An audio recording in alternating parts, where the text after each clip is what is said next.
Presente o número regimental de senhoras deputadas e senhores deputados. Sob a proteção de Deus, iniciamos nossos trabalhos. Esta presidência dispensa a leitura da ata da sessão anterior e recebe o expediente.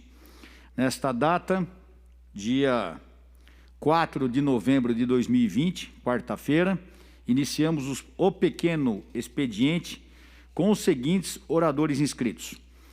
Deputados Rodrigo Gambale, Sebastião Santos, Delegado Olim, Edmir Chedid, Gil Diniz, Jorge Wilson, Xerife do Consumidor, Dr. Jorge do Carmo, Frederico Dávila, Coronel Nishikawa, Carla Morando, Marcos Damasio, Alex de Madureira, Douglas Garcia, Carlos Gianazzi, doutora Damares Moura, Luiz Fernando da Silva, Marina Elô, Janaína Pascoal. A senhora falará? Então, Vossa Excelência tem um tempo regimental.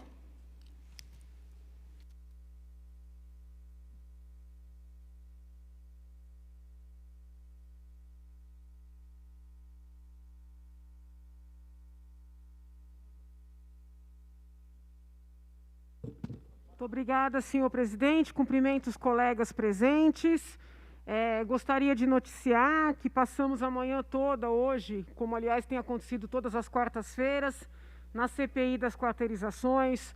Tomamos mais um depoimento importante para esclarecer a compra, tão polêmica a compra dos respiradores em São Paulo. E ontem mesmo, hoje inclusive já foi publicado, apresentei mais um requerimento de informações, desta feita para saber qual será o destino dos mais de 1.000 respiradores adquiridos da China e também dos mais de 1.000 respiradores, se eu não estou equivocada, 1.280 da China, 1.500 da Turquia. Qual será o destino destes respiradores no Sistema Público de Saúde do Estado de São Paulo? As compras foram feitas, concorde-se ou não com os valores, houve as entregas, nós realmente fizemos uma pressão, acredito que sem precedentes, oficiando todos os órgãos competentes, os respiradores foram entregues e agora nós queremos ter certeza de que esses respiradores pagos com elevadas quantias de dinheiro público serão direcionados a hospitais públicos, hospitais que atendem o SUS, para que a população tenha acesso a esses equipamentos. Se Deus permitir, não no enfrentamento de uma segunda onda da Covid-19, como já está acontecendo em outros lugares do mundo, mas no enfrentamento de outras patologias, porque os respiradores não servem apenas para o caso da Covid-19. Então, primeiro aqui, notícia que assim que eu tiver a resposta desse requerimento de informações, eu também vou trazer as informações aqui em plenário. Haja vista a provocação de um cidadão, eu também enviei um requerimento de informações ao secretário de Assuntos Penitenciários para saber exatamente quanto foi gasto em equipamentos de videoconferência para esse período de pandemia, quantos equipamentos foram adquiridos, quais unidades do sistema prisional receberam estes mesmos equipamentos e que destino se pretende dar a esses equipamentos quando as visitas presenciais retornarem. O intuito seria avaliar se esses equipamentos podem ser utilizados para que os presos tenham educação online, educação à distância. Todos sabemos que existe, inclusive, previsão legal para remissão do tempo de pena, seja pelo trabalho, seja pelo estudo, desde que comprovado, e independentemente desse reflexo na pena, o preso se preparar, o preso estudar, o preso se capacitar, principalmente por meio de cursos profissionalizantes, traz uma oportunidade para que este preso, ao sair do sistema, tenha condições de se manter e tenha pelo menos a possibilidade de buscar um outro caminho, que nós sabemos que é muito difícil quando a pessoa entra no mundo do crime, sair do mundo do crime. Então, essa qualificação seria importante. Hoje foi publicado o requerimento de informações e quando essas informações chegarem, eu também noticiarei neste plenário. Também gostaria de dizer que todas as emendas que estamos apresentando,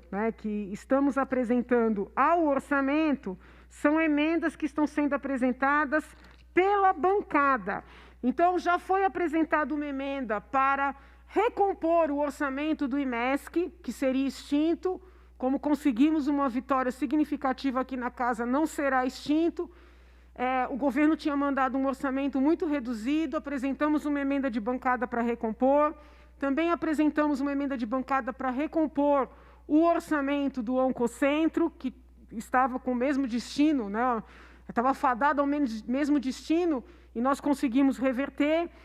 Apresentamos uma emenda de bancada para recompor o orçamento da Defensoria Pública, para melhorar a situação das Santas Casas, do programa de Santas Casas Sustentáveis. Ontem, ainda nem tem número, apresentamos uma emenda de bancada destinando recursos para que o TJ possa convocar as pessoas aprovadas no concurso para escreventes, tal qual o deputado Olim fez e eu apoiei, para que as pessoas aprovadas no âmbito da Secretaria de Segurança Pública sejam convocadas. Também apresentamos para que os escreventes aprovados sejam convocados. Apresentamos também uma emenda de bancada para possibilitar que os conciliadores sejam remunerados conforme previsão legal. Estamos estudando pela bancada apresentar uma emenda para fins de possibilitar o pagamento do Vale Creche no Tribunal de Justiça. Todos os poderes, todas as secretarias sofreram cortes significativos, então nós estamos fazendo essa análise. Conforme promessa que fiz quando visitei a Polícia Técnico-Científica, apresentamos uma emenda de bancada para viabilizar a reforma do laboratório que faz todos os perfis de DNA, né, no estado de São Paulo e alimenta o Banco Nacional igualmente. E não apresentamos uma emenda de bancada com relação ao Instituto do Câncer, o ICESP, que fui visitar e realmente constatei a importância do trabalho, porque o deputado Alex de Madureira apresentou essa emenda. Então, no lugar de ficar, vamos dizer assim, concorrendo com o colega, a gente aqui une forças. Então, é o meu apoio formal, público, já conversei com vários colegas pedindo também apoio à emenda do Alex de Madureira. E conforme formos apresentando outras emendas, sempre entendo importante apresentar pela bancada, eu vou noticiando aqui no plenário. Muito obrigada, senhor presidente. Muito obrigado, senhora deputada. A senhora pode assumir, por gentileza? A senhora vai ficar no... A senhora pode assumir para que eu faça uso da palavra? Muito obrigado.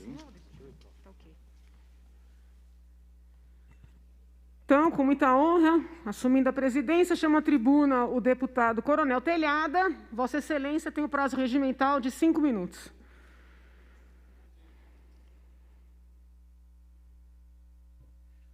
Muito obrigado, senhora presidente, deputada Janaína, deputado Zé Américo. Saudar a todos aqui, saudar a todos que nos assistem pela rede Alesp. Saudar o soldado Tiago Monteiro, em nome de quem saúda nossa assessoria policial militar. Pois bem, quero iniciar a fala de hoje, dia 4 de novembro, saudando os municípios aniversariantes.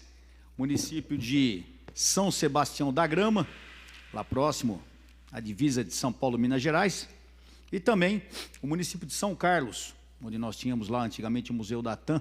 Uma pena que nós tivemos o museu desmontado lá, mas um abraço a todos os amigos de São Sebastião da Grama e também da querida cidade de São Carlos. Hoje, dia 4 de novembro, é o dia que é comemorado estadualmente o dia do oficial da reserva do Exército Brasileiro, do oficial R2, como é chamado. E essa comemoração, ela existe graças a uma lei de nossa autoria, é a Lei 16945, de 6 de março de 2019, que foi o projeto de lei número 23 nosso de 2018. Muita gente às vezes fala, pode voltar, muita gente às vezes fala, para que fazer dia disso, dia daquilo? Porque justamente essas profissões, elas têm o seu dia para que seja lembrado, seja comemorado, para que seja valorizada aquela figura profissional, aquela pessoa que trabalha naquela profissão. Então, nossa intenção sempre é ajudar as pessoas a homenagear, apesar que muitas vezes nem sempre as pessoas entendem essas homenagens, mas o importante é que as pessoas que merecem homenagem estão sendo lembradas e valorizadas aqui pelo nosso mandato. Tem uma figura rodando na rede social, aí algumas mensagens, deputada Adriana Borgo, e uma dessas é essa aí, ó, dizendo que não receberíamos o 13º, dizendo que as férias seriam parceladas no decorrer do ano 2021, inclusive com o nome de um sargento. Nós entramos em contato com a diretoria de finanças da Polícia Militar, porque bizu é que nem fogo em mato seco, né? Fake news é que nem fogo em mato seco, corre assim, é uma loucura. E nós entramos em contato e foi constatado que isso é fake news, que não é verdade. Entramos em contato também, o pessoal do Sindicato dos Funcionários do Sistema Prisional de São Paulo, a CIFUS-PESP, entrou em contato com a Secretaria da Fazenda, Planejamento e Gestão e confirmou, vejam bem, quem confirmou foi a Secretaria da Fazenda, na data de ontem, que o governo do estado de São Paulo vai pagar integralmente até o dia 20 de dezembro os valores referentes ao 13º salário e ao terço de férias de todos os servidores públicos paulistas. Então, aqui está a confirmação da Secretaria da Fazenda para todos os funcionários públicos estaduais paulistas que até o dia 20 de dezembro será pago o 13º salário e o valor, o terço de férias, que não foi pago até agora por causa da pandemia, será pago até o dia 20 de dezembro. Essa confirmação, quem fala não é o Coronel Telhado, é a própria Secretaria da Fazenda, Planejamento e Gestão, através do Sindicato dos Funcionários do Sistema Prisional do Estado de São Paulo. Por que nós fazemos isso? Porque existe muito fake news na rede, que traz instabilidade, traz briga. Infelizmente, o que não falta é aproveitador, que não trabalha, não tem resultado de trabalho e fica criando essas coisas para causar instabilidade e criticar principalmente aos deputados que estão trabalhando aqui. Os deputados não estão fazendo nada, quem já não foi vítima disso, né? Vocês não fazem nada e tal, e se joga um monte de mentira na rede. É uma pena que aconteça isso, principalmente dentro da Polícia Militar, dentro das polícias, porque a gente está aqui, a gente vê os deputados aqui que defendem os professores, defendendo os professores sempre apoiando, a gente não vê professor falando mal de professor, a gente não vê médico falando mal de médico, a gente não vê advogado falando mal de advogado, às vezes até procurando justificar quando a pessoa erra, mas infelizmente a gente vê policial falando mal de policial, e muito mal. E não só falando mal, como criando uma série de fake news, criando factoides, criando mentiras para desestabilizar um problema que nós já temos tão grande, que é a falta de apoio do nosso efetivo da Polícia Militar. E como eu sempre digo, a minha missão aqui é juntar, é agregar e jamais dividir. Que esses idiotas que ficam fazendo factoides e criando fake news, que se surgem na sua própria sujeira, porque nós aqui estamos trabalhando. Muito obrigado, senhora presidente. Agradeço, senhor deputado. Chamo à tribuna Major Meca, deputada Valéria Bolsonaro, deputado Adalberto Freitas, deputada Marta Costa, deputada Letícia Aguiar, deputada Adriana Borgo. Vossa Excelência vai fazer uso da palavra? Não. Deputado Castelo Branco. E imediatamente devolvo a presidência ao deputado Coronel Telhado. Imagina que já estou aqui.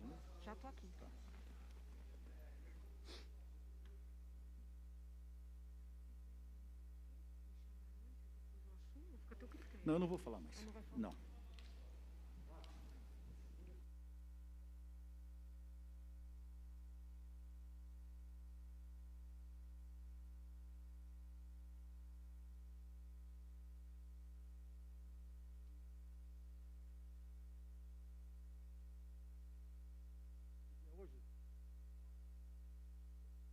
Deputado Castelo Branco, dia 4 de novembro de 2020, quarta-feira, pequeno expediente, e a nossa matéria de hoje é sobre a viagem do senhor governador num jatinho de empresário para o Caribe. Senhoras e senhores, nós passando por uma grave crise financeira, uma grave crise da pandemia, uma grave crise moral, e ele embarca num jatinho em direção a St. Barth, no Caribe, para passar o feriado. Eu não acho isso muito indicável para esse momento, né? eu acho que teríamos outras prioridades a se fazer aqui no governo do Estado de São Paulo. Fica aqui a minha indicação de não achar isto a melhor postura para o governador neste momento. Bom, o senhor governador João Dória exporta o pacote da maldade para outros estados. Não satisfeito em fazer maldade aqui no nosso estado, com o projeto de lei 529, que vai aumentar, já aumentou o custo de vida da população de São Paulo, a Assembleia Legislativa do Rio Grande do Sul, o governo do Rio Grande do Sul, está agora diante do mesmo dilema.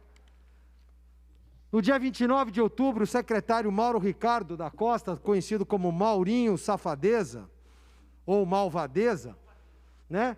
Ele participou de uma audiência virtual com os deputados do Rio Grande do Sul, visando convencê-los de que essa injeção doída é necessária. Quer implantar no Rio Grande do Sul as mesmas medidas que foram implantadas no estado de São Paulo. Atenção, Assembleia Legislativa do Rio Grande do Sul, cuidado com esta armadilha, cuidado com este pacote das maldades, não sigam, neste caso, o exemplo de São Paulo. Não foi feliz, foi uma medida muito antipática, tecnicamente errada, que causou muitos prejuízos ao Estado de São Paulo, em todos os sentidos. E aí está o relator do orçamento com os secretários do governo gaúcho. Convidado pela Comissão do Orçamento da Assembleia Legislativa do Rio Grande do Sul, o secretário de Gestão de São Paulo, o senhor Mário Ricardo, expôs em audiência virtual o ajuste fiscal e a melhoria tributária, que é um nome bonito que ele deu para aumentar imposto, feito pelo governador João Dória. E em sua fala ele disse: o remédio é amargo, mas os defeitos são imediatos. Efeitos para quem? Para engordar o cofre do Estado às expensas do povo. Assim é fácil. Disse que as receitas básicas do ajuste são o enxugamento da máquina pública e a realocação de dinheiro de onde sobra para onde falta, além de corte de benefícios fiscais. Mentira, mentira e mentira. Quem conhece de contabilidade, quem fez auditoria, quem consegue ler uma planilha e uma prestação de contas, sabe que esta frase não espelha a realidade dos fatos. A população do Rio Grande do Sul, prepare-se, pois coisas boas daí não virão. Já tomamos o remédio. Olha só o remédio a que ele se refere: extinção de empresas públicas saudáveis, demissão de servidores, e com isso causando uma crise maior, de mais famílias sem renda, de mais pessoas sem emprego. Pessoas boas, trabalhadoras, decentes, com cargos técnicos, sem se preocupar para onde vão. Isso não é problema do governador. Confisco do superávit e dos fundos especiais, principalmente das universidades e dos centros de pesquisa. Prepare-se aí, Universidade de Santa Maria, Universidade do Rio Grande do Sul, que ele quer pegar o seu recurso da pesquisa. Aumento de impostos em produtos e serviços, aumento de bens e serviços, venda do patrimônio público do Rio Grande do Sul, aquele que seus pais, seus avós, seus bisavós, com o suor do seu rosto fizeram, agora ele quer vender. E, por fim, outros interesses escusos e inconfessáveis. Enquanto tudo isso acontece, o Caribe vai muito bem, obrigado. Voltamos na lista suplementar. Muito obrigado, senhor deputado. O próximo deputado é o deputado Maurici. Pela lista suplementar, deputado Sebastião Santos, deputado Carlos Gianazzi. Deputado Carlos Gianazzi. Vossa Excelência tem um tempo regimental.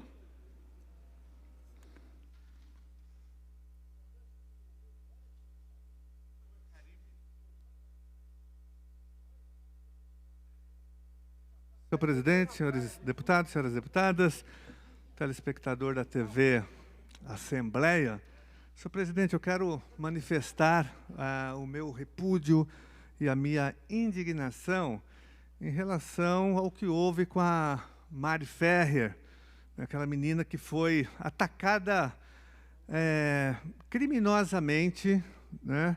Eu diria que 3 vezes, senhor presidente. Ela foi vítima de 3 ataques ao mesmo tempo.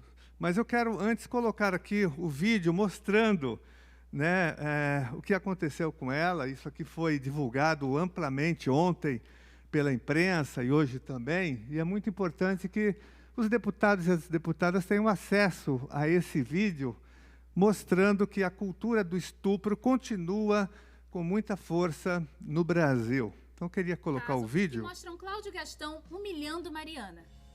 Essa foto aqui foi manipulada, Felipe? Essa foto aqui foi manipulada? Qual é a folha, doutor, dessa aí? Muito bonita, por sinal, o senhor disse, né? Cometendo assédio moral contra mim. O senhor tem idade para ser meu pai, tinha que até os fatos. Mariana, você não vai dar, cara? Uma filha do teu nível, graças a Deus. E também peço a Deus que meu filho não encontre uma mulher que nem você. Não dá para dar teu showzinho. Teu showzinho, tu vai lá dar lá no teu Instagram depois, para ganhar mais seguidores. Tu vive disso. Mariana, vamos ser sinceros. Fala a verdade, vamos lá. Tu trabalhavas no café, perdiste o emprego, estavas com aluguel atrasado 7 meses, eras uma desconhecida. Hoje Isso é questão de alegação, né, doutor? Alegação, a gente explora isso. Esse é o seu ganha-pão, né, Mariana? A verdade é essa, não é? É o seu ganha-pão, a desgraça dos outros, manipular essa história de vídeo.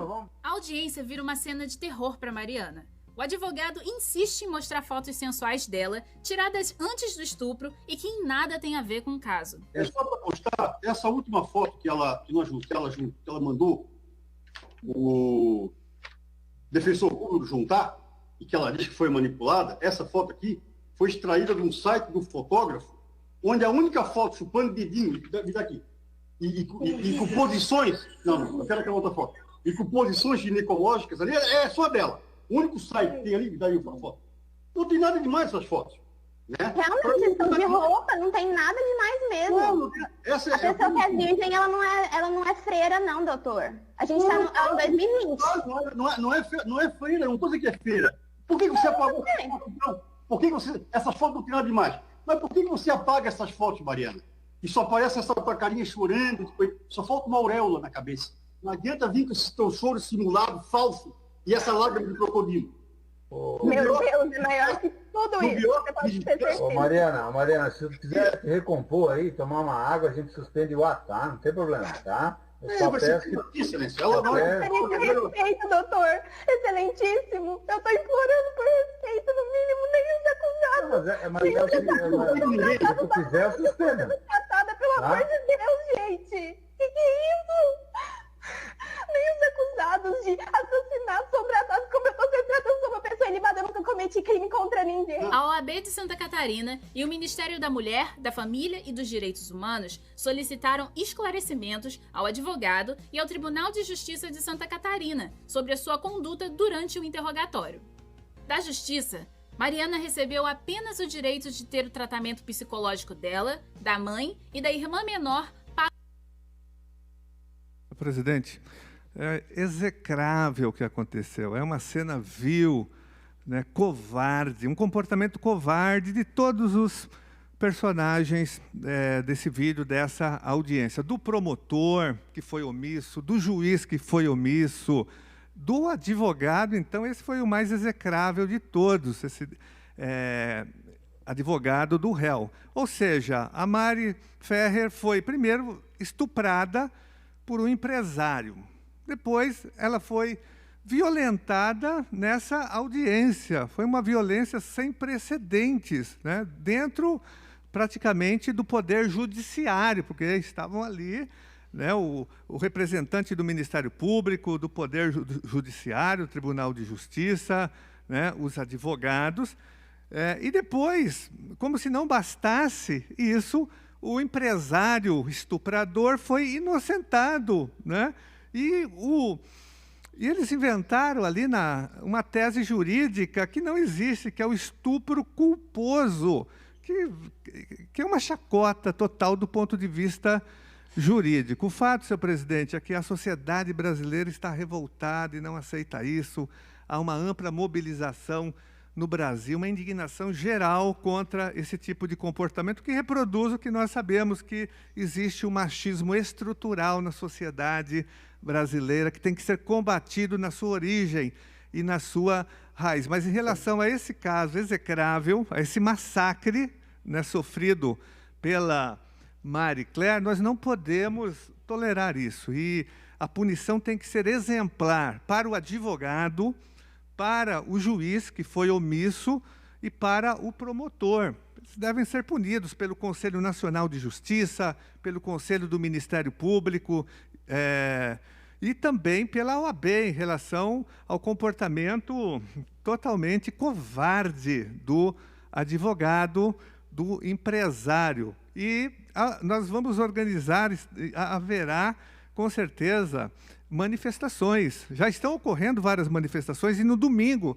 nós teremos muitas manifestações pelo Brasil. E eu convido a todos e todas a participarem aqui em São Paulo, às 14 horas, no domingo. Nós teremos uma grande manifestação no MASP contra essa cultura do estupro e em solidariedade a Marie Ferrer, que foi, repito, estuprada 3 vezes, uma pelo empresário, uma na audiência, e depois, isso aqui é um estupro jurídico, gente, é um absurdo isso, estupro culposo, é um absurdo só no Brasil mesmo. Então, nós temos que pôr fim a essa cultura do estupro, a esse machismo que reina no Brasil, que atravessa todas as instituições. Então, fica aqui o nosso repúdio e a nossa indignação a esse comportamento. Agora, é triste saber que isso veio do próprio judiciário, isso é uma vergonha, isso envergonha e mancha mais ainda o Poder Judiciário, o Ministério Público, que estava lá presente, e o Tribunal de Justiça. Então, fica aqui o nosso repúdio, senhor presidente. Muito obrigado.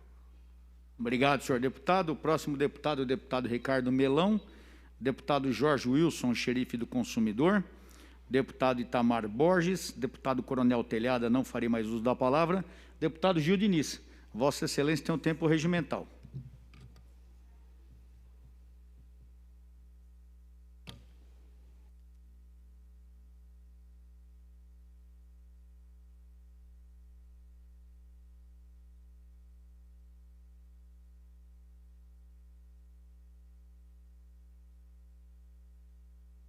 Boa tarde, senhor presidente. Boa tarde aos deputados presentes aqui no pequeno expediente. Boa tarde aos nossos funcionários, aos policiais militares e civis dessa casa. Presidente, eu venho a essa tribuna na tarde de hoje, justamente da continuidade que o deputado Castelo Branco colocou aqui, questionar o governo estadual sobre essa viagem no feriado de finados à ilha de São Bartolomeu, no Caribe. Reportagem que saiu aqui na revista Cruzoé, ela fala o seguinte: como registramos, a Cruzoé informou que João Dória usou o jatinho do empresário Rubens Ometo, dono do grupo Cosan, para viajar com a família para a luxuosa ilha de São Bartolomeu, no Caribe, no feriado de finados. O governo de São Paulo, em nota, disse que a família Dória fez troca de horas de voo com a família Ometo. Procedimento absolutamente normal e legal entre proprietários de aeronave. E eu fui verificar, porque nosso estado de São Paulo, talvez muitos não saibam, mas há uma Constituição. Nós temos uma Constituição estadual. E todas as vezes que o governador vai se ausentar do país, ele precisa comunicar à Assembleia Legislativa. Ele fez, Coronel Telhada. Na sexta-feira, no dia 29 de outubro, ele mandou um ofício aqui para essa casa dizendo: senhor presidente, tenho a honra de comunicar a essa augusta Assembleia, por intermédio de Vossa Excelência, que estarei ausente do país no período de 30 de outubro a 2 de novembro de 2020, em viagem particular ao exterior. Informo a Vossa Excelência ainda que durante meu afastamento assumirá a governança do Estado o vice-governador, doutor Rodrigo Garcia. Na oportunidade, reitero meus protestos de consideração e apreço. João Dória, governador do Estado de São Paulo. Hoje é dia 4. Ele retornou ontem à noite. O ofício fala que ele retornaria no dia 2. Vamos levantar aí se ele mandou um outro ofício para essa casa, comunicando a extensão da sua viagem, Coronel Telhado. Vejam só, ao Caribe, um avião de um empresário aqui de São Paulo, deputado Gianazzi. Será que isso é legal mesmo? Será que o Grupo Cosan tem relações com o Grupo LIDE, que tem relação com o governo estadual? Será que isso é legal mesmo? Porque moral parece que não. E legal também, pelo menos aqui, as questões de data e tudo mais. E para você, povo de São Paulo, governador que diz que usaria até a polícia militar, se necessário fosse, para te deixar em casa, vai para o Caribe. Lá no Caribe não tem Covid? Será, deputado Castelo Branco, que a sunga do governador combinou com a máscara? Toma vergonha, João Dória. Toma vergonha. Quem mais que estava nessa aeronave que foi para São Bartolomeu, no Caribe? Apresentador de TV, empresário, sua esposa, sua família. Espero que o Palácio também informe aqui para o povo paulista. E vejam vocês, na rede social do governador, ele posta, né, as suas condolências às milhares de famílias paulistas, brasileiras que perderam seus entes queridos. Ele tuitou de onde? De qual praia, governador, que o senhor tuitou? Mas é hipocrisia atrás de hipocrisia. Estou acabando com o nosso Estado, com emprego, com renda. Nosso povo está passando fome. O que o governador faz? Caribe. E saiu essa reportagem aqui na revista Cruzoé, mas ninguém, fora eles, está procurando saber ou questionando o governador de São Paulo. Acabou o Covid, João Dória? Ô Dimas Covas, ô Bruno Covas, prefeito aqui dessa cidade. Acabou a pandemia? Está liberado? Cidadão pode viajar, fazer suas atividades, pode trabalhar? Que hipocrisia! A gente precisa falar também, Dimas Covas, que disse lá em abril que até o final de agosto o estado de São Paulo teria mais de 110 mil mortes por Covid. Graças a Deus, não temos esse número.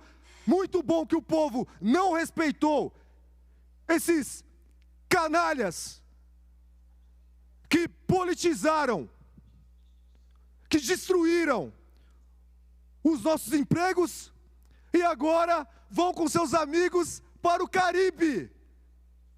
Responde, João Dória, responde pra gente. Quem que estava nesse avião do Rubens Ometo contigo e com a tua família? Fala os nomes. Mostra pra gente aí o registro fotográfico, se lá na aeronave, se lá no Caribe, estava todo mundo de máscara, cumprindo o distanciamento social, seu hipócrita. Vai vir aqui amanhã, vir não, né? Vai fazer uma reunião virtual, onde os deputados aplaudirão a gestão desse governador. Ninguém vai criticar, ninguém vai questionar absolutamente nada. É simplesmente absurdo. Eu volto essa tribuna, presidente, para continuar nesse tema. Muito obrigado. Obrigado, senhor deputado. Próximo deputado, a deputada Janaína Pascoal. Novamente a tribuna, a deputada Janaína Pascoal, com tempo regulamentar de 5 minutos.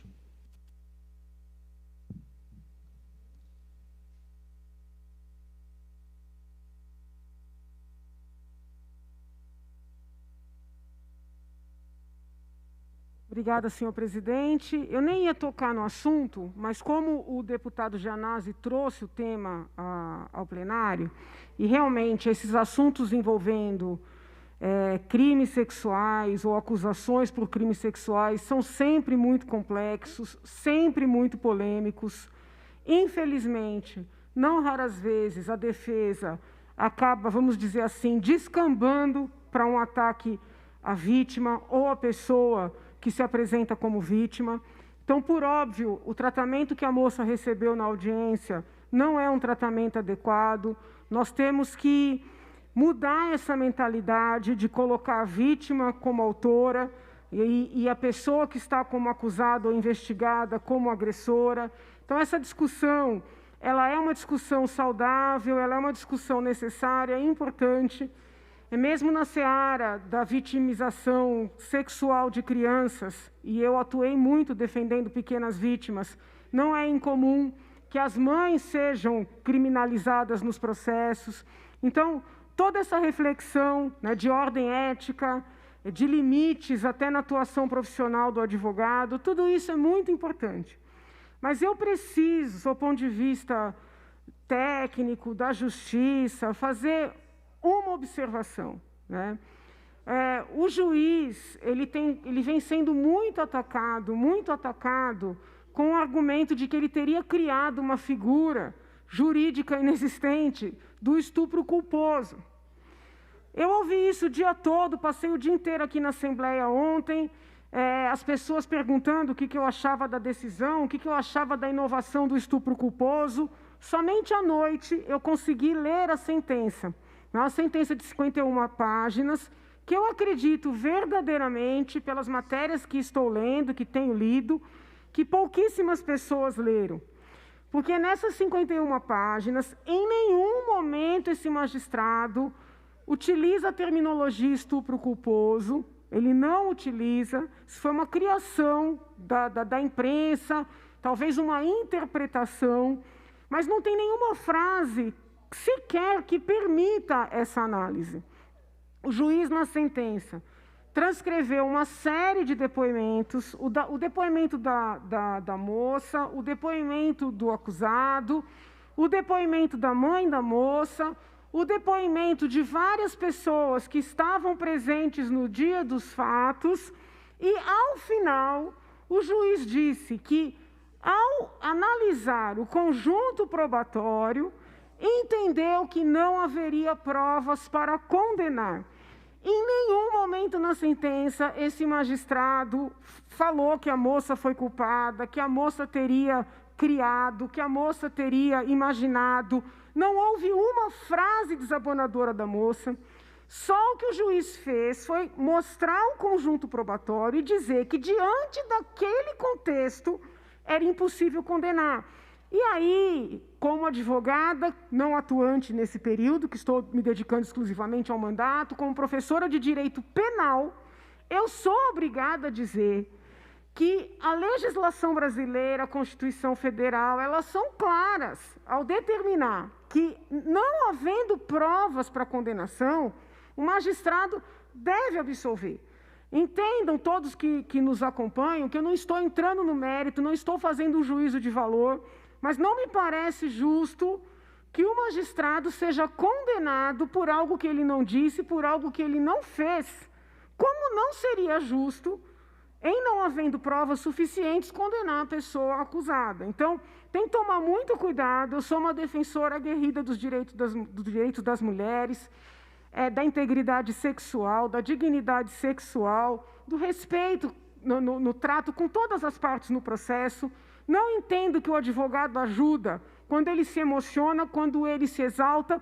Todo advogado que perde o controle numa audiência, ele acaba prejudicando o seu cliente. Então, fica aqui esse registro. Muitas vezes eu vi pessoas que não mereciam serem prejudicadas porque o advogado perdeu o controle. Então, ao que parece, foi isso que aconteceu nesse caso concreto. Mas o magistrado não estigmatizou a moça. A sentença é uma sentença técnica, pode-se concordar ou não concordar, as partes estão interpondo os recursos respectivos. Mas nós não podemos confundir ativismo, né, com o exercício da justiça. Né? No mundo dos fatos, há mulheres que têm razão, mulheres que não têm razão, há homens que têm razão, homens que não têm razão, há situações, vamos dizer assim, controversas, né? E no direito penal, quando a situação é controversa, o certo é absolver. Então, eu só faço esse registro porque a situação está ganhando uma magnitude, né? E as pessoas estão sendo agredidas num grau que, diante dos fatos, diante do contexto, não me parece adequado. A atuação do advogado vai ser avaliada pela OAB de Santa Catarina e assim deve ser, avaliando a íntegra da audiência. Então, eu ia falar de outro tema, mas eu acabei tratando desse. Muito obrigada, senhor presidente. Seguindo a lista de oradores inscritos, na lista suplementar, deputado Castelo Branco. Deputado Castelo Branco tem um tempo regimental de seus 5 minutos.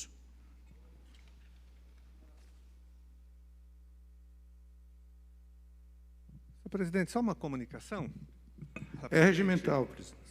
Deputada Janaína, eu entendo que a Vossa Excelência fez aí uma análise técnica da questão jurídica, mas a questão não é só essa, é muito mais grave do que o estupro culposo, é o comportamento do juiz diante daquela situação de humilhação, de assédio.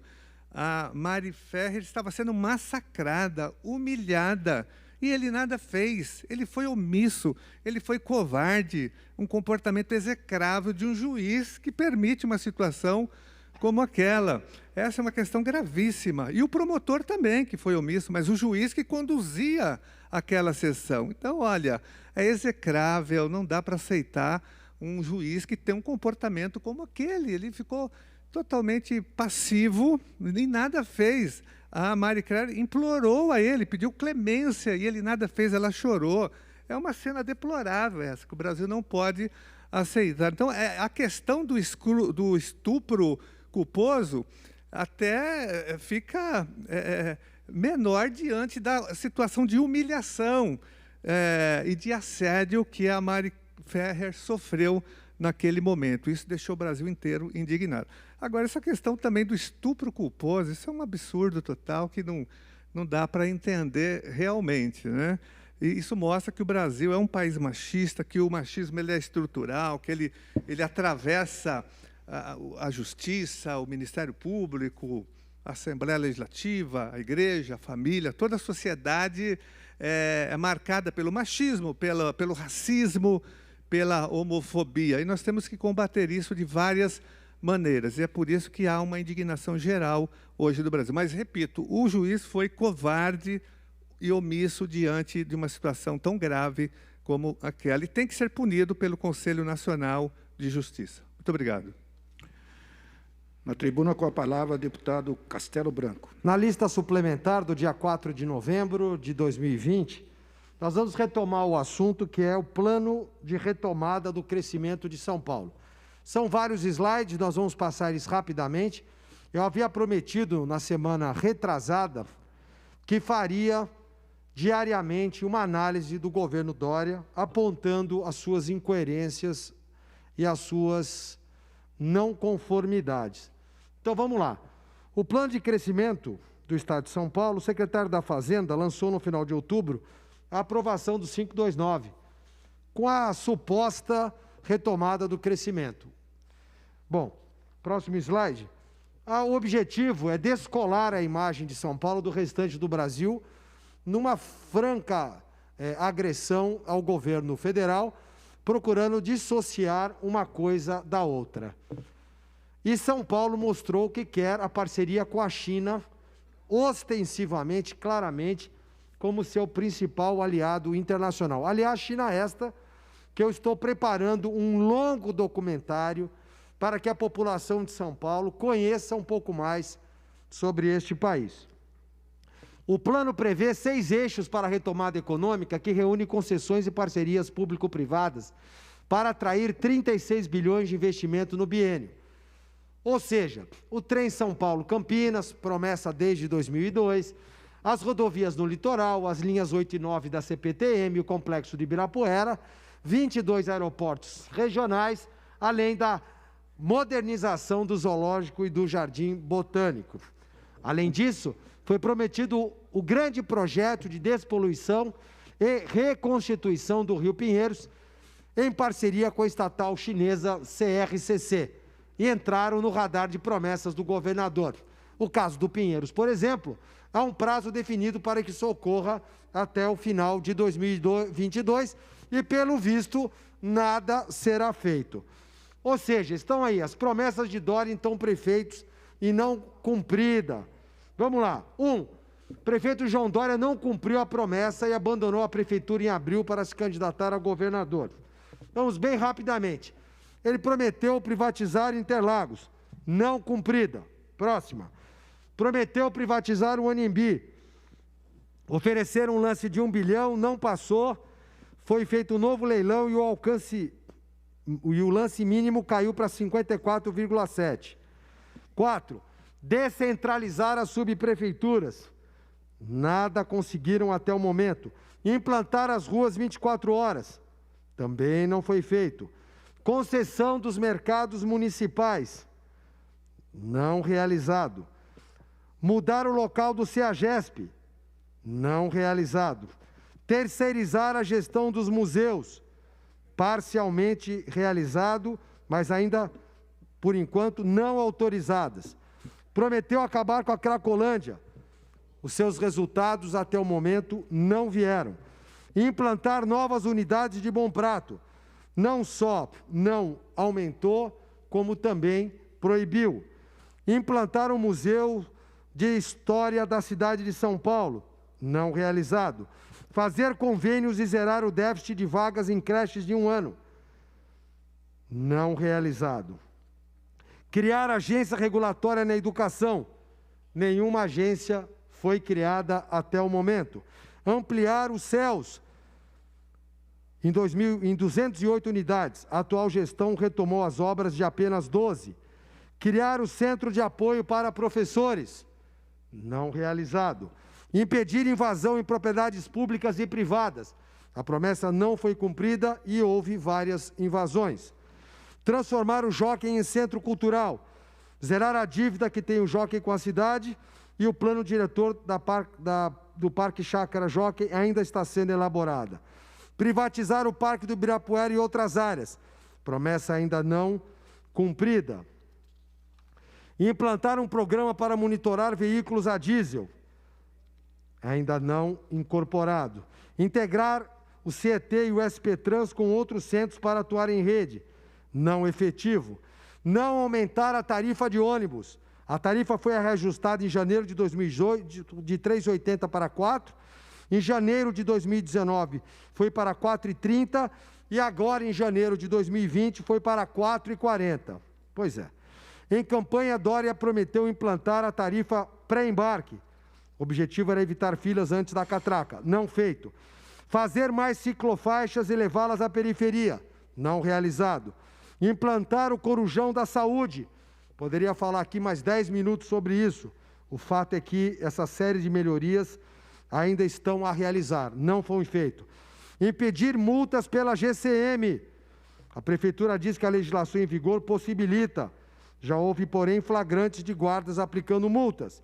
Fazer uma parceria público-privada em iluminação pública. Ainda não foi feito. Fazer de 21 a 30 piscinões. Desde o início do seu mandato foram entregues apenas 6. Ou seja, as promessas do governador, infelizmente, ainda não foram cumpridas. Volto na próxima lista para complementar a minha fala. Muito obrigado. Seguindo a lista de oradores inscritos, quero chamar o nobre deputado Ricardo Gianazzi. Deputado Gianazzi tem o seu tempo regulamentar de 5 minutos.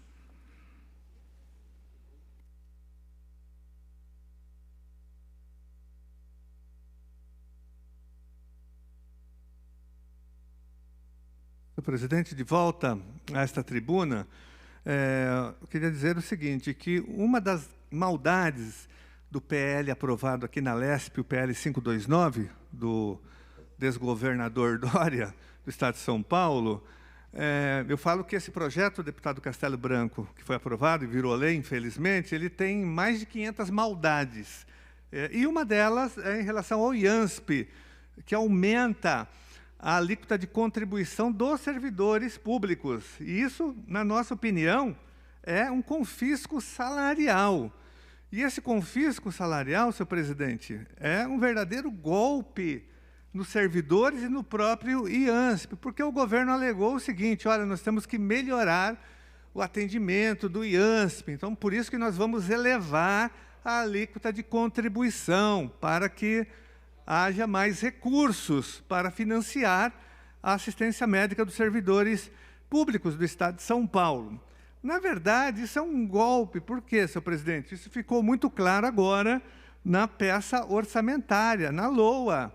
no PL 627, que nós estamos debatendo e apresentando emendas, o orçamento para 2021. Qual é o truque do governo? Qual o golpe que o governo deu nos servidores e no IANSP? Ele, nessa peça orçamentária, ele colocou um valor simbólico para o IANSP, de R$ 4.096 apenas para o IANSP. Essa é a contribuição que o governo Dória vai dar para o funcionamento do IANSP, R$ 4.000, está na peça orçamentária, aqui está na lei, no PL 627, que é a lei do orçamento, a lei que será aprovada agora no final do ano, em dezembro, sendo que nos anos anteriores, pelo menos no ano passado, por exemplo, na peça orçamentária, nós tínhamos 400 milhões de reais, que é pouco, é insignificante para a manutenção e para fazer funcionar com o mínimo de dignidade o IANSP, porque o governo nunca financiou o IANSP. Ele sempre foi subfinanciado e o financiamento dele sempre foi feito basicamente com a contribuição dos servidores. O governo sempre se omitiu de investir, né? Nós apresentamos emendas no orçamento, avançamos um pouco, mas isso é insuficiente. A nossa grande luta para que o IANSP funcione é no sentido de que haja também a contribuição do governo de 2% por servidor, no mínimo.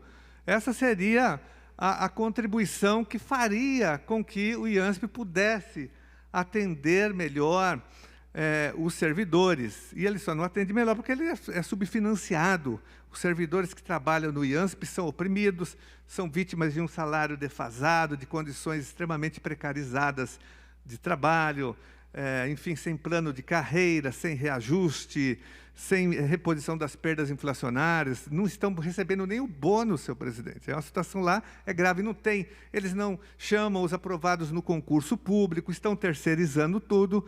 Lá dentro, todos os serviços, até o pronto-socorro está terceirizado. Eu fiz uma denúncia ontem aqui, gravíssima, inclusive de uma possível fraude na contratação da empresa.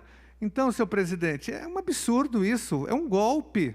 E ele, né, então, no PL 529, ele aumentou a alíquota, vai confiscar os salários dos servidores e dos seus familiares, que vão ter que pagar também, e ele retira a sua parca contribuição. Ou seja, não vai mudar nada no IANSP. O IANSP vai continuar sucateado, degradado, né, e sem condições de atender os nossos servidores na capital, no interior, onde as condições são mais precarizadas ainda, onde nós temos pouquíssimos convênios, com cotas ainda,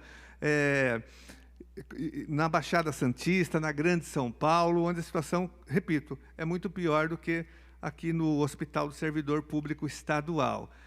Então, é um golpe contra o IANSP, é um golpe contra os servidores do Estado de São Paulo. Repito, senhor presidente, o orçamento, olha só, deputado Castelo Branco, Vossa Excelência que acompanhou bastante, acompanha a aprovação do 529, olha, o orçamento do IANSP, R$ 4.096. Está aqui na peça orçamentária. No ano passado, foram 400 milhões. Então, Vossa Excelência entendeu qual o golpe contra o IANSP?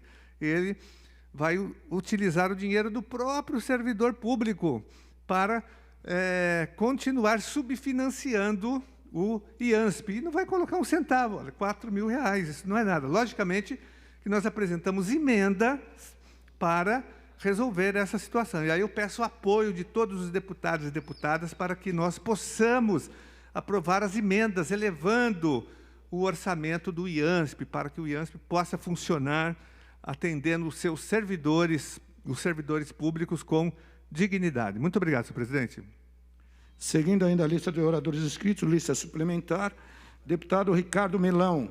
Deputado Ricardo Milão tem o tempo regulamentar de 5 minutos.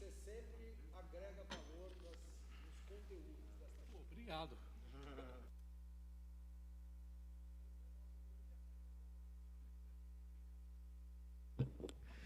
Senhor presidente, senhores deputados presentes, assessoria da Casa, demais servidores.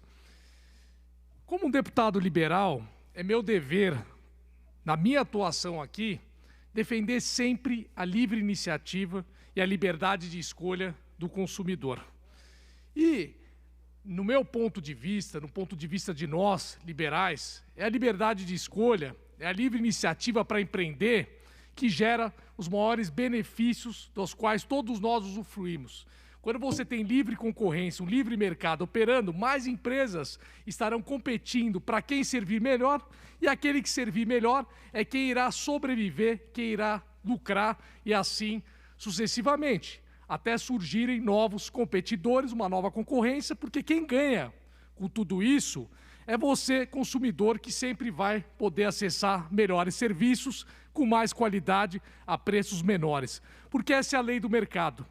Assim sendo, o benefício é todo do consumidor. E quem tem que decidir o que é melhor para si é o consumidor, né? Quando eu venho defender o livre mercado, não estou aqui preocupado com o Estado, não estou preocupado com as empresas, eu estou preocupado com o consumidor. E nós estamos diante de uma situação, dito e posto isto aqui, de um grande atentado à livre iniciativa e à liberdade de escolha do consumidor.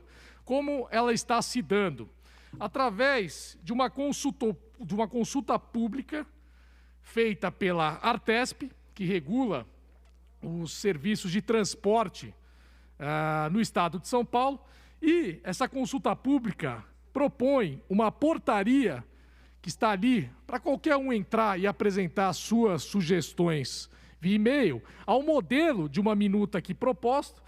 E a consulta está aberta entre o dia 24 de outubro, quando ela foi colocada ali para receber sugestões, até o dia 9 de novembro. O primeiro estranhamento é do prazo exíguo para uma decisão tão importante que eles querem colocar aqui, que está ameaçando os novos serviços de transporte via ônibus que estão surgindo no estado de São Paulo. Não sei se já ouviram falar do Uber do ônibus. É um serviço aí prestado por empresas como a Buser, a Forbans agora, e diversas outras empresas que vão poder acessar esse mercado e que está dando muito certo, está sendo muito bem avaliado por quem tem feito essas viagens. O que eles fazem? Eles simplesmente conectam aqueles que querem viajar com empresas que fretam ônibus.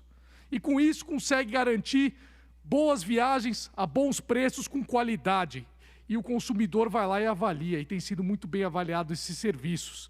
Só que com essa portaria, essa sugestão de minuta, o que a Artesp está propondo é justamente criar burocracias baseadas no decreto de 1989, que dispõe sobre o regulamento do Serviço Intermunicipal de Transporte Coletivo de Passageiros sobre fretamento.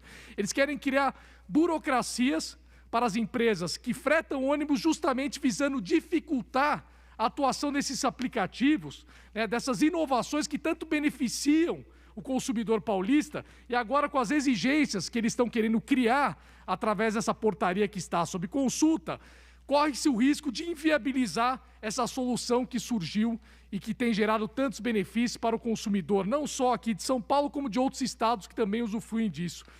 E está havendo uma reação em todos eles, inclusive. E uma delas que está prevista nessa portaria é o tal do circuito fechado. Eles querem criar essa exigência. O que significa isso? Que se você contratar uma viagem de ida, você obrigatoriamente tem que dispor da viagem de volta. Ou seja, não dá mais para você, por exemplo, deputado Castelo, se nós decidimos aqui, entramos no aplicativo, você quer viajar para Ribeirão Preto, eu quero viajar, e você une várias pessoas que querem viajar para Ribeirão Preto e vai lá ao aplicativo e imediatamente disponibiliza um ônibus e freta para poder viajar. Aliás, um instrumento que tem ajudado muito, esses aplicativos, tem ajudado muitas empresas que fazem fretamento, que já sofreram com a pandemia, encontraram um grande mercado para atuar aí e tem gerado um bom crescimento. Agora, nesse caso aqui, se nós quisermos fretar, o que vai acontecer? Segundo o circuito fechado, você obrigatoriamente tem que ter a viagem de volta, não vale a de ida, você já cria uma burocracia a mais. Propõe aqui, que o veículo tem que ficar parado pelo tempo que durar a viagem. Olha que absurdo, um tempo de ociosidade, ou seja, é totalmente ineficiente e improdutivo. E cria uma exigência burocrática, que está dizendo que o prazo de envio da lista com passageiros, que antes podia ser disponibilizado até 1 hora antes da viagem, agora tem que ser disponibilizado em 48 horas, que não tem sentido nenhum, já que tudo hoje é digital, ou seja, são medidas para inviabilizar. E uma outra medida extremamente burocrática, que ameaça atrapalhar, né, esses serviços, né, de fretamento, é que agora o fretador, né, ele tem que fechar os seus grupos muito antes, e não só, ele autoriza a alteração apenas de 5% dos passageiros. Ou seja, você só pode alterar daqueles que fecharam a viagem com anterioridade apenas 5% dos passageiros. Uma exigência que, inclusive, é muito mais restritiva do que a exigência da ANTT, que dispõe que você pode alterar 20% dos passageiros. Portanto, essa portaria, se ela for publicada conforme se encontra no modelo proposto nessa minuta que está sob consulta pública, vai inviabilizar uma medida inovadora, uma medida que tem melhorado e muito a vida do consumidor que viaja pelas estradas de ônibus do Estado de São Paulo. Muito obrigado, senhor presidente. Encerramos agora o pequeno expediente e abrimos, então, o grande expediente com a lista dos oradores inscritos. Chamamos aqui deputado Rodrigo Gambale, deputado Sebastião Santos, deputado delegado Olim, deputado Edmir Chedid, deputado Gil Diniz. Deputado Gil Diniz, a tribuna tem um tempo regulamentar estabelecido. 10 minutos. Obrigado, presidente. Volto aqui a essa tribuna na tarde de hoje. A gente precisa falar para o povo de São Paulo que vem acontecendo, não só no Executivo, mas nessa casa também, como nós fizemos a boa discussão do 529. Aqui presente no pequeno expediente, só estão deputados que votaram contra o projeto 529, deputado Milão. E fizemos um bom debate. E mostramos para os nossos pares aqui que a aprovação desse projeto aumentaria a carga tributária, como aumentou, de centenas de itens aqui no Estado, que vai de alimentação, a construção civil, agronegócio, tudo que vem dando certo está sendo atrapalhado aqui pela gestão tucana em São Paulo. Eu dizia, dias atrás, daqui dessa tribuna, que enquanto o pãozinho tinha o seu ICMS majorado, que a farinha de trigo, macarrão, dentadura, escova de dente, os frutos do mar tinham o ICMS zerado, Melão. Foi isento de ICMS, berbigão, vieira, ostras. Será que faz parte da rotina alimentar do cidadão paulista esse tipo de iguaria? Ou você aí em casa toma o seu café da manhã comendo um pãozinho francês, por exemplo? Mas parece que essa casa fica inerte quando a ordem vem do Palácio dos Bandeirantes. A gente não pode deixar isso acontecer. Vai vir outra discussão por essa casa, uma discussão extremamente importante, que vai ser o orçamento para o próximo ano. Orçamento que foi devastado por conta da incompetência do senhor João Dória. Incompetência que ele mostrou aí à frente do governo, nesse período de crise do Covid-19. Repito, por que a arrecadação caiu, deputado Castelo Branco? Mandou fechar comércio, mandou soldar a porta, não deixou o trabalhador ir para... Mandaram fechar a avenida em São Paulo. Fizeram rodízio, aquele rodízio bizarro, sem pé nem cabeça, aquele rodízio aloprado do Covas. que no dia par somente veículos pares estariam na rua, no dia ímpar somente proprietários de veículo ímpar, e fizeram o quê? Jogaram quem tinha ali o seu carro para o transporte público, porque precisava trabalhar. Quem ainda tinha o emprego. Aí a gente olha na grande mídia, a grande mídia aqui em São Paulo, né? É mais rendida do que a Assembleia. É impressionante. E o gasto com publicidade no orçamento está majorado. Ano que vem, se depender da vontade do João Dória, a mídia paulista vai ganhar mais dinheiro, vai aplicar mais grana ali. Para quê? Para silenciar? Para não criticar? Porque não é possível. Governador aumenta imposto, acaba com a vida do pai de família do trabalhador e sai na manchete. Reforma administrativa. É o que? A nova língua? Assalto. Assalto é o que agora? É o que? Carinho? Divisão de lucro do salário do trabalhador? É impressionante. Olhem vocês, nós fizemos aqui, no ano passado, eu e o deputado Douglas Garcia, fomos na Fundação Padre Anchieta, mantenedora da TV Cultura,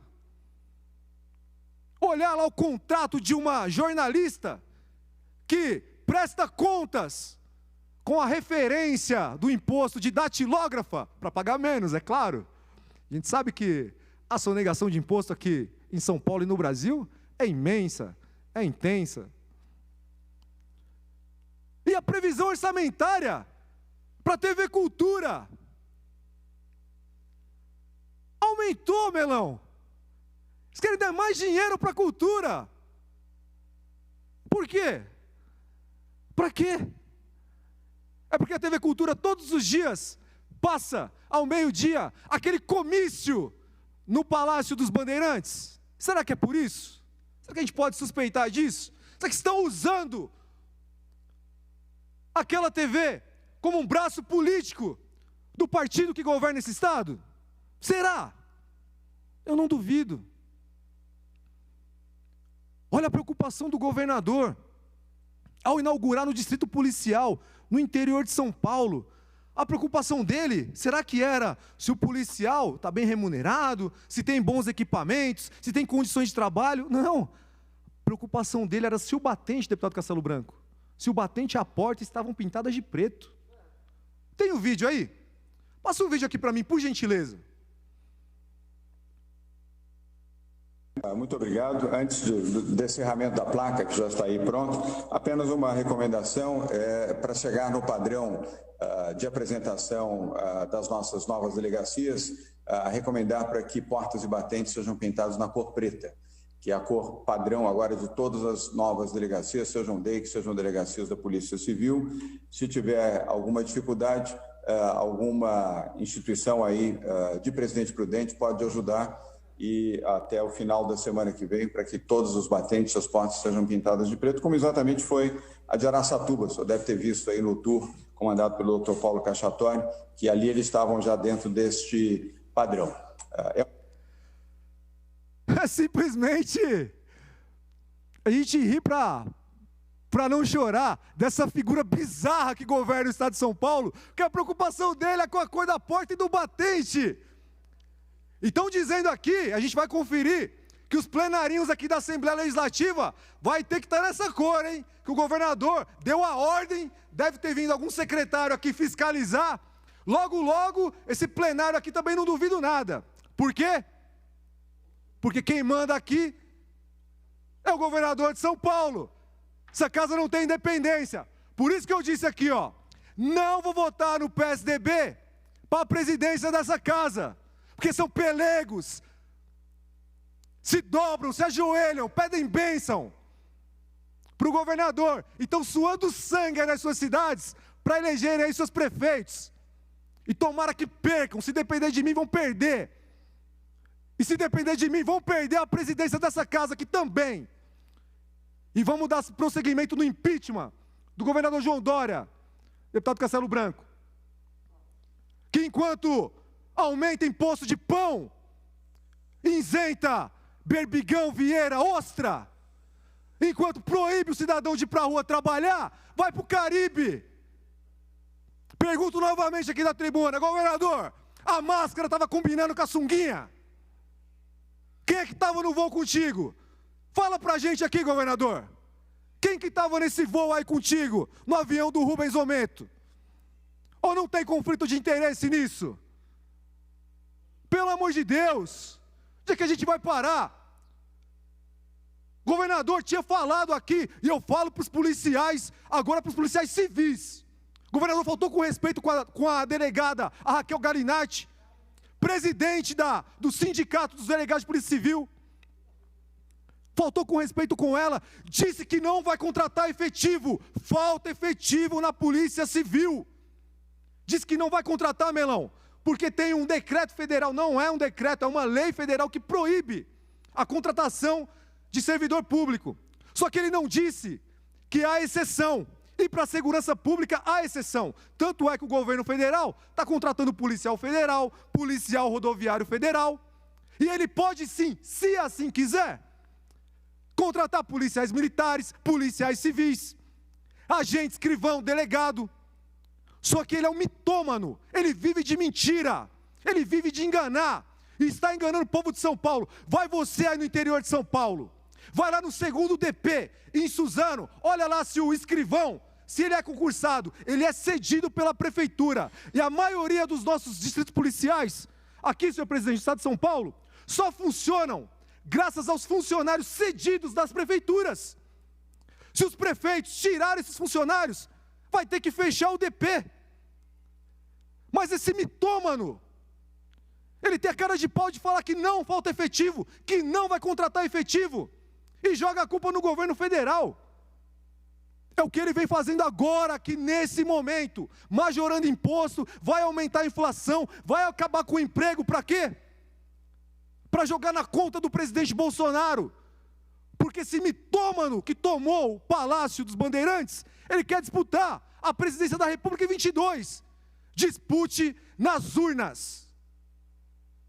Dispute de igual para igual. Não utilize o cargo que tem, não utilize o Palácio dos Bandeirantes para promoção pessoal, para engordar os amiguinhos que ele vem fazendo.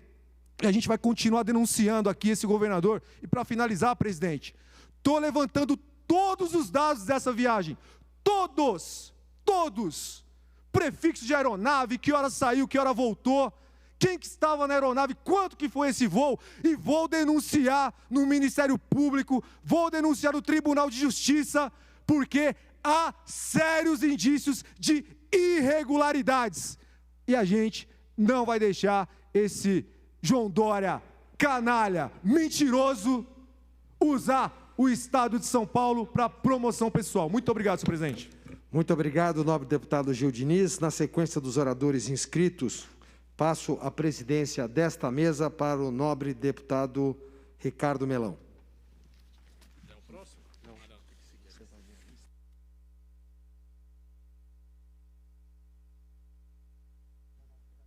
Muito obrigado, deputado Castelo Branco. Dando sequência aqui à lista de oradores inscritos para o grande expediente do dia 4 de novembro de 2020.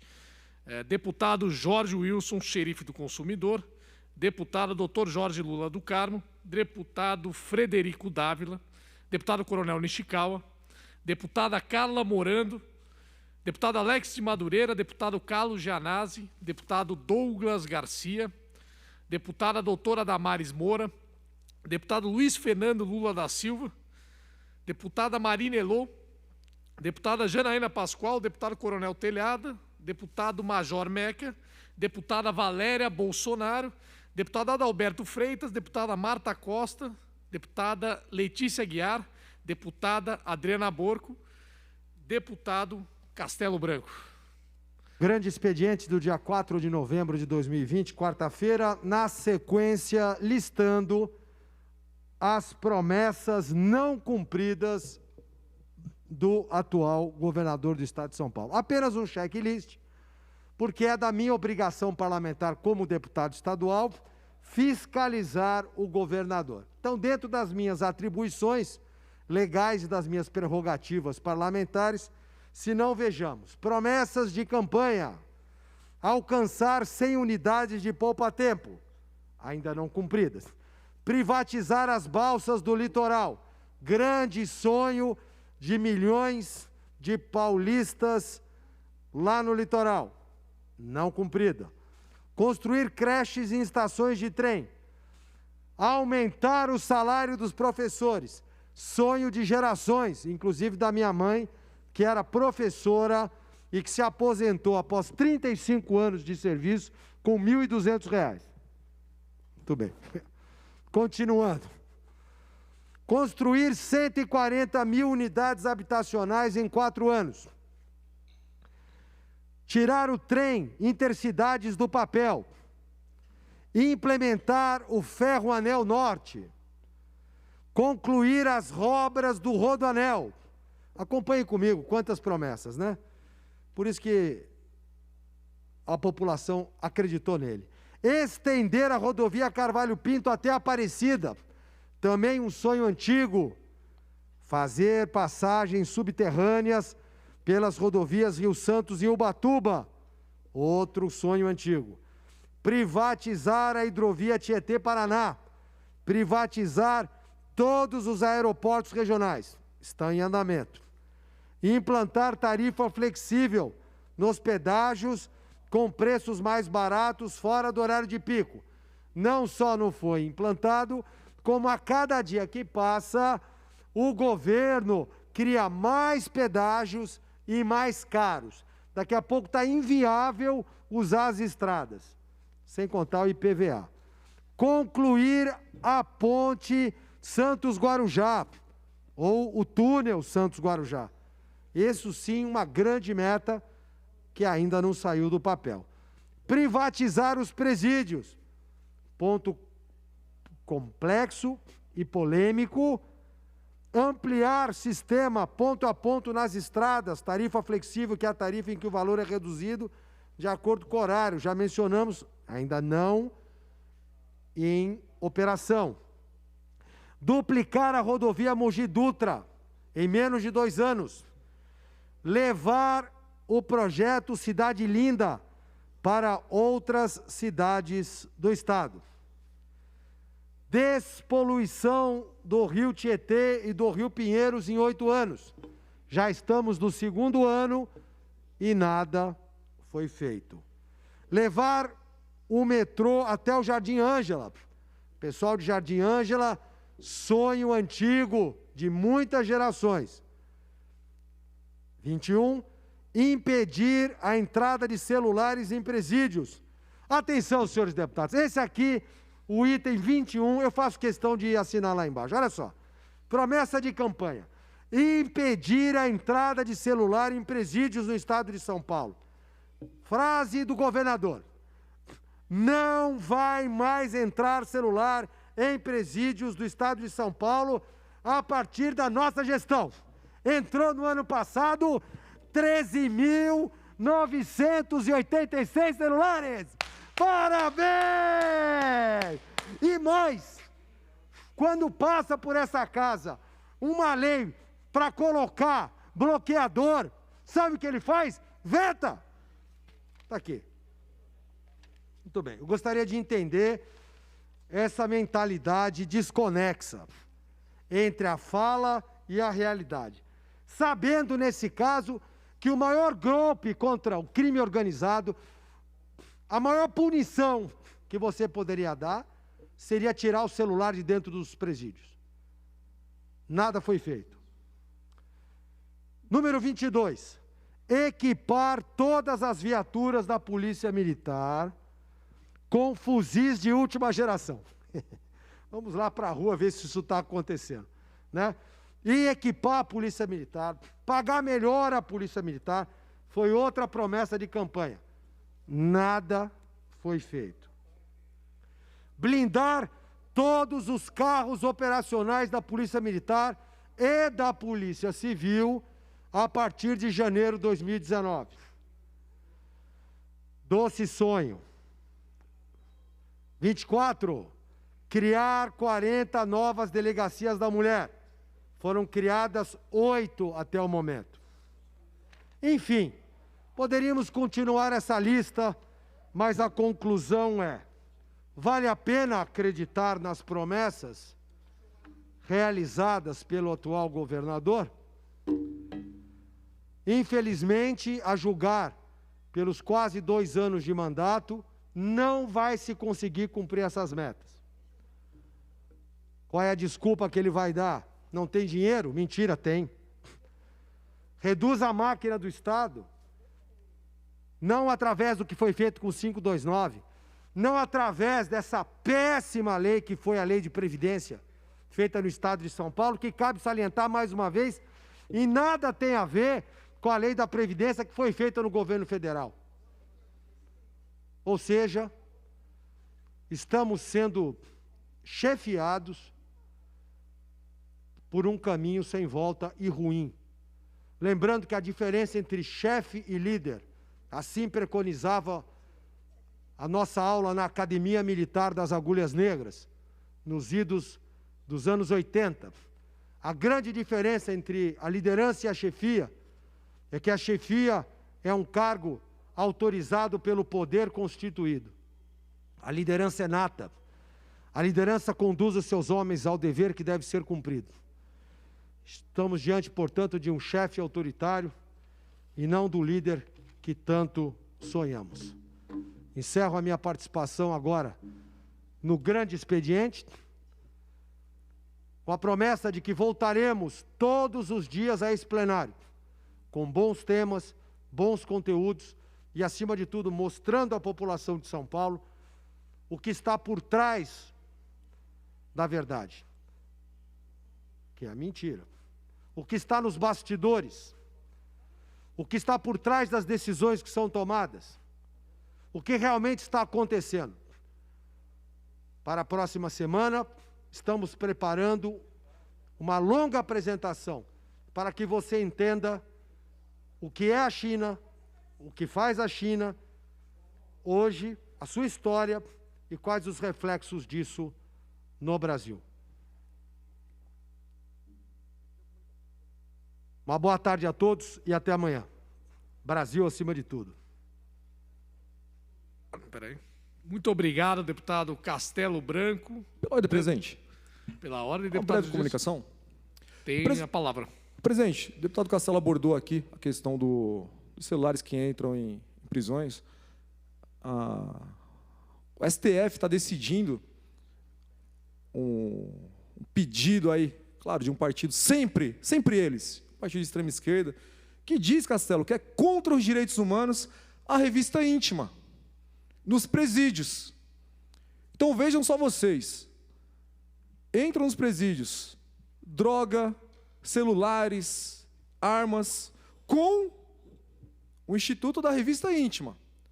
Imaginem se o STF decretar, como se assim pudesse, né? Porque eu não lembro de ter votado em ninguém do STF para estar ali. Não foram eleitos, mas querem legislar a todo custo. Imagina só você, o que esses presos não vão fazer com os agentes de segurança, com a população. A facção criminosa tá mandando aqui fora, de dentro do presídio. A gente precisa se posicionar. Vou fazer uma nota de repúdio. Parece que 3 ministros, Castelo Branco, já se posicionaram contra a revista íntima. E o outro ministro pediu vistas para quê? Porque viu a barbaridade que está acontecendo. Tomara, né, que consiga convencer seus pares. Mas não é possível. O STF, tudo que é contra o país, o STF vai lá e vota a favor. Tudo que é péssimo para o brasileiro, o STF vai lá e libera. Quer liberar tudo. Quer liberar ideologia de gênero, quer liberar aborto, quer liberar droga. Libera preso pra caramba. E aí o André do Rap, o que o Marco Aurélio fez, até agora não encontraram. Então eu deixo aqui registrado o meu repúdio a esses ministros, principalmente aos que querem acabar com a revista pessoal, a revista íntima, porque eu acredito que o direito humano ali que deve ser respeitado são os nossos aqui fora que sofremos na mão desses criminosos. E se alguma coisa tiver que acabar, que se acabe as visitas dos presídios. E não a revista íntima. Que falem lá, como em alguns presídios de segurança federal, ou alguns presídios lá fora do país, onde você visita e fala pelo telefone, lá num vidro blindado. Agora, visita íntima. O cidadão vai lá e não precisa nem ser revistado ali, vai entrar mais droga, telefone e armas dentro dos presídios. Então, muito obrigado, senhor presidente. Meu repúdio aqui aos ministros do STF que querem acabar com a revista íntima. Muito obrigado, deputado Gil Diniz. Dando sequência à lista de oradores do grande expediente, convoco o deputado Maurici. Não havendo, então, mais oradores inscritos para o grande expediente, suspendo a presente sessão até às 4h30. Muito obrigado.